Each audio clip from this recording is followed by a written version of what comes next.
મોડાસામાં ધોધમાર વરસાદ.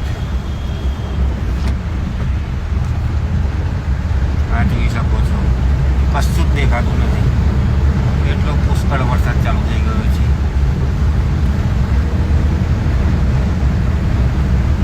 મહેરબાની કરીને કામ વગર બહાર નીકળતા નહીં, કારણ કે મોડાસાની આજુબાજુ ઘણું પાણી આવી ગયું છે. જુઓ તમે, આ ગાડી પણ મારી ચાલવાની સ્થિતિમાં નથી.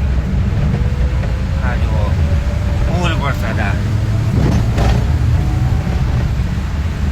મોડાસામાં ધોધમાર વરસાદ છે અત્યારે, અને કન્ટિન્યુ 1 કલાકથી ચાલુ જ છે મોડાસામાં વરસાદ. તો આજુબાજુના રહેતા મોડાસાના વાસીઓને જણાવો કે મોડાસામાં આજનો દિવસ કામ વગર મહેરબાની કરીને આવતા નહીં, કારણ કે આગાહી પ્રમાણે વરસાદ ફૂલ છે મોડાસામાં.